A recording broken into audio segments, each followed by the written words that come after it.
چرا کابوس‌های تکراری می‌بینی؟ چرا خواب سقوط می‌بینی؟ چرا خواب رها شدن می‌بینی؟ چرا خواب خونه خراب می‌بینی؟ چرا خواب آب‌های کدر رو می‌بینی؟ چرا خواب مردن رو می‌بینی؟ چرا خواب گم شدن رو می‌بینی؟ اینها پیام‌های رمزگذاری شدن از قبل از اینکه چیزی توی زندگیت فرو بریزه، قبل از اینکه یک رابطه تموم بشه، قبل از اینکه یک بحرانی از راه برسه، قبل از اینکه کسی ترکت بکنه، قبل از اینکه یک اتفاقی خودش رو نشون بده، حتی قبل از اینکه تصمیم بزرگی در مسیرت ظاهر بشه، یک اتفاق خیلی عجیبی میفته. اکثرا خواب‌هات شروع میکنن به تغییر کردن، تصویرها تاریک‌تر میشه، نمادهایی که میبینی شدیدتر میشه، چهره‌ها ناآشناتر میشن، همه چیز به طرز وحشتناکی توی زندگی تغییر میکنه. انگار روانت میخواد بهت چیزی رو بگه که هنوز نمیتونی ببینیش. امشب میخوام درباره همین حقیقت باهاتون صحبت بکنم. اینکه خوابها آینده رو پیش بینی نمیکنن، ولی یک حقیقت پنهانی رو نشون میدن که تو هنوز تحمل دیدنش رو نداری و این از هر پیشگویی ترسناک تره. ویدیوی امشب خیلی ویدیوی مهمی هست برای اینکه میخوایم راجع به خوابها صحبت بکنیم. میخوام بهتون بگم خوابهای پریشون یا تکراری که میبینید چه معنی دارن و از نظر علمی هم چیزای زیادی یاد میگیرید. مغز انسان توی خواب به هیچ وجه خاموش نمیشه. برعکس توی خیلی از مراحل حتی فعالتر از زمان بیداریه. بهش میگن مرحله رم Rapid Eye Movement. یه سری سیستم ها فعال میشن مثل آمیگدالا که مرکز ترسه، مثل هیپوکامپوس که مرکز حافظه است، شبکه پیشفرض مغز که مرکز پردازش ناخودآگاهه، بهش میگن دیفالت مود نتورک، سیستم لیمبیک که احساسات خاممون درش قرار داره. همزمان قسمت هایی که تصمیم منطقی میگیرن مثل پریفرونتال کورتکس خاموش میشن و این یعنی همون پدیده که باعث میشه شما خواب ببینید. یعنی مغز در خواب احساساتی رو پردازش میکنه که وقتی بیدارید توانایی پردازشش رو ندارید و این همون نقطه است که علم میاد به شما ثابت میکنه حرف یونگ رو. یونگ میاد میگه که خوابها حقیقت رو میگن، نه آینده.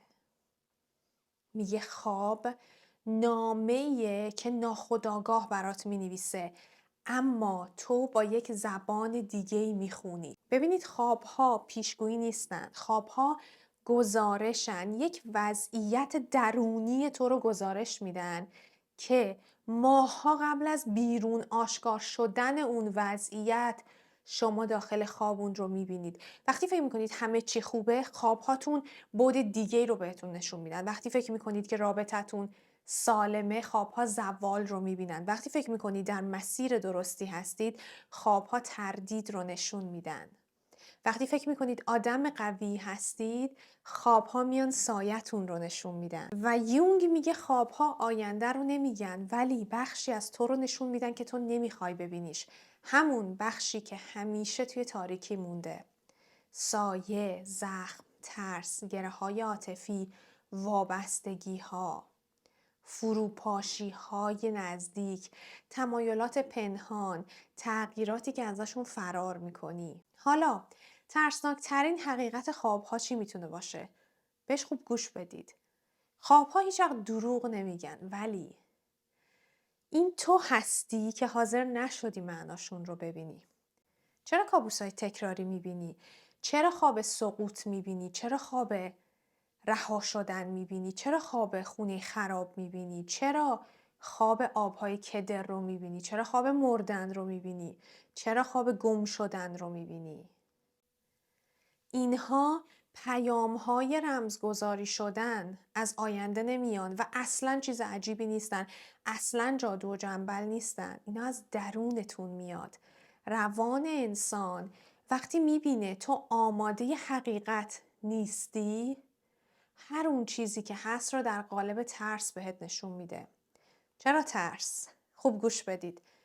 چون ترس سریع ترین راه برای جلب توجهه. یه بار دیگه میگم، روان انسان وقتی میبینه تو آماده حقیقت نیستی، هر اون چیزی که میخواد به تو بگه رو در قالب ترس بهت نشون میده. چرا ترس؟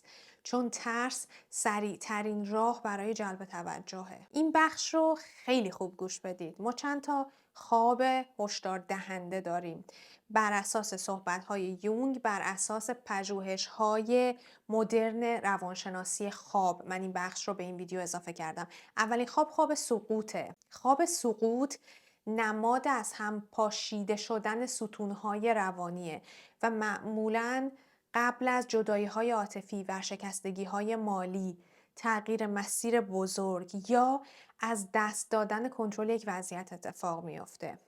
مغز احساس سقوط روانی رو به صورت سقوط فیزیکی داره نشونتون میده. خیلیاتون تجربهش کردید. مورد دوم تعقیب شدنه. این خواب یعنی چی؟ یعنی تو داری از یه چیزی فرار میکنی، نه از کسی ولی از یک واقعیتی که نمیخوای ببینیش و علم میگه هنگام این نوع خواب‌ها آمیگدالا بیش فعال میشه چون یک تهدیدی وجود داره که هنوز شناسایی نشده. و این یعنی چی؟ در زندگی واقعی معمولاً ناشی میشه از یک تصمیمی که عقب افتاده، حرفی که باید بزنی، رابطه‌ای که باید تموم بشه، تغییری که ازش میترسی یا حقیقتی که نمیخوای ببینیش. مورد بعدی خواب خونه خراب یا در حال فرو ریختنه. در روانشناسی یونگ خانه مساوی خود هستش. وقتی خانه ای خراب میشه یعنی خودت، یعنی هویتت یا یکی از بخش‌های روانت در حال فروپاشیه و علم هم میگه این خواب با استرس مزمن، افسردگی پنهان و تغییرات شخصیتی ارتباط مستقیم داره. این مبحث خیلی مبحث جالبی هست. مورد بعدی خواب آب‌های کدر یا سیله. در روانشناسی آب مساوی احساسه. آب کدر یعنی احساسات پردازش نشده، سیل یعنی فوران عاطفی.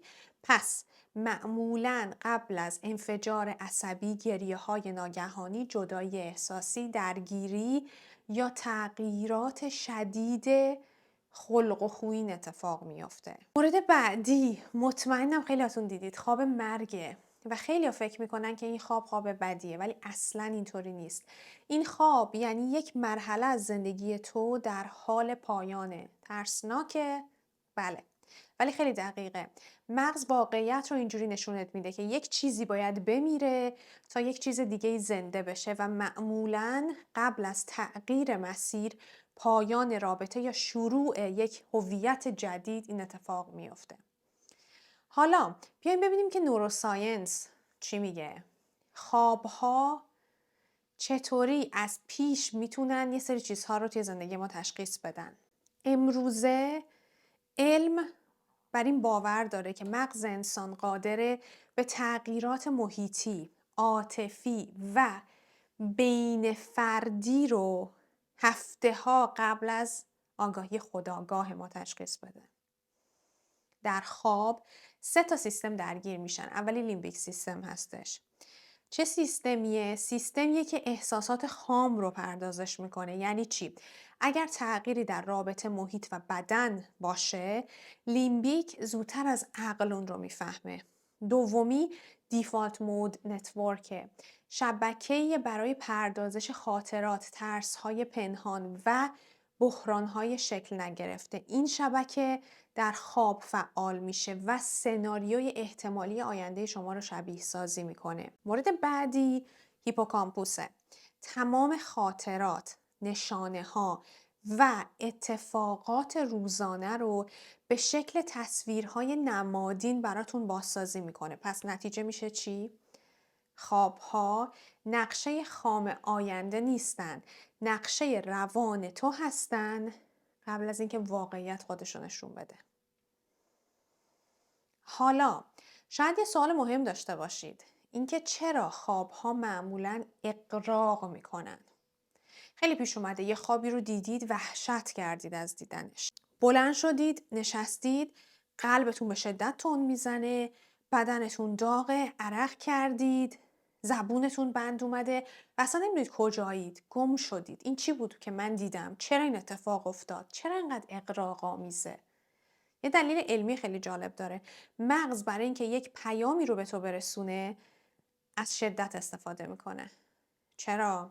چون که وقتی بیداری تو اتفاقای کوچیک رو نادیده میگیری. مثلا رفتار سرد یه آدم، نداشتن ثبات مالی، خستگی عاطفی، نشانه های بیماری، نارضایتی توی کارت، تصمیم های اشتباه.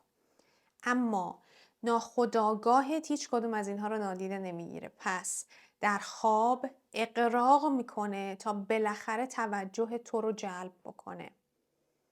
این دلیلی هستش که شدت رو بیشتر احساس میکنیم. حالا چرا خوابهای تکراری میبینیم؟ یونگ خوابهای تکراری رو threshold dreams یا خوابهای آستانه‌ای مینامه. یعنی چی؟ یعنی وقتی که یک خواب بارها و بارها تکرار میشه، یعنی روان تو میخواد یک تغییری اتفاق بیفته اما تو داری مقاومت میکنی و این خوابها معمولاً خبر از پایان یک رابطه، فرسودگی، تغییر مسیر، بحران نزدیک یا تصمیمی که باید گرفته بشه یا تغییری که نمیتونی متوقفش کنی میدن. پس خواب تکراری یعنی یک تغییری در راهه، چه بخوای و چه نخوای. حالا نکته مهم بعدی چیه؟ اینه که آیا خوابها واقعا به ما هشدار میدن یا اینکه باید نادیده گرفته بشن؟ بله، اما نه به شکل ماورایی، به شکل پردازش زود هنگام تهدید، به شکل شبیه سازی آینده بر اساس داده های پنهان، به شکل تحلیل رفتار اطرافیان، به شکل پردازش زبان بدن و تشخیص تنش عاطفی قبل از آگاهی. مغز تو اطلاعاتی رو پردازش میکنه که خودت حتی متوجهشون نشدی تا الان. پس خوابها جمع‌بندی همین داده ها هستن و از جای عجیب و غریبی نمیان. خوابها میتونن ترسناک باشن چون که سایت رو نشون میدن، سایه‌ای که تو سالهاست ازش فرار میکنی. اما یه حقیقت خیلی مهمی پشتش هست. خوابها دشمن تو نیستن. خوابها تنها بخشی از روان تو هستن که هنوز شجاعت گفتن حقیقت رو نداره. پس اگر یاد بگیری زبانشون رو بخونی، دیگه هیچ بحران، جدایی و سقوطی براتون ناگهانی نمیشه، چون همیشه قبل از وقوع روانتون در تاریکی به شما خبر میده. خوابها پیشگویی نمیکنن، یه چیز ماورای عجیب غریب نیستن، ولی اگر به موقع بهشون گوش نکنید، هشدارها تبدیل به واقعیت میشن. پس توی این ویدیو به صورت خلاصه یاد گرفتیم که خوابهای ما جادو، جنبل و چیزای ماورایی نیستن و اینی که میگن شام سنگین خوردی خواب بد دیدی یا هر چیز دیگه‌ای که توی فرهنگ ما جا افتاده، اغلب واسه خوابهایی که تکرار میشن در مسیر زندگی شما صدق نمیکنن. خوابهای شما میخوان به شما روشنگری بدن، میخوان به شما اطلاعات درستی از چیزهایی بدن که در آینده ممکنه، یا بهتره بگم به احتمال زیاد براتون اتفاق میفته، ولی مغزتون در حال حاضر توانایی پردازشش رو نداره. پس این ویدیو رو گرفتم که بهتون بگم خوابهاتون رو جدی بگیرید. اگر خوابهایی میبینید که بارها و بارها دارن تکرار میشن، حتما دنبال معنی اون خوابها برید و مطمئنم خیلیاتون هم که الان این ویدیو رو دیدید خوابهایی رو دیدید و تجربهش رو داشتید که واقعا اون خوابها در بیداری به حقیقت پیوستن و توی این زندگی تا حد و حدودی تجربهشون کردید. حتما برام توی کامنت ها بنویسید تا حالا خوابی دیدید که به وقوع پیوسته باشه یا توی خواب هشداری رو دریافت کردید که با جلوگیری ازش تونستید تا حد و حدودی خودتون و زندگیتون رو محافظت بکنید. برام خیلی جالب خوندن کامنت هاتون درباره این موضوع به خصوص. پس اگر که تجربه داشتید با هممون به اشتراک بذارید.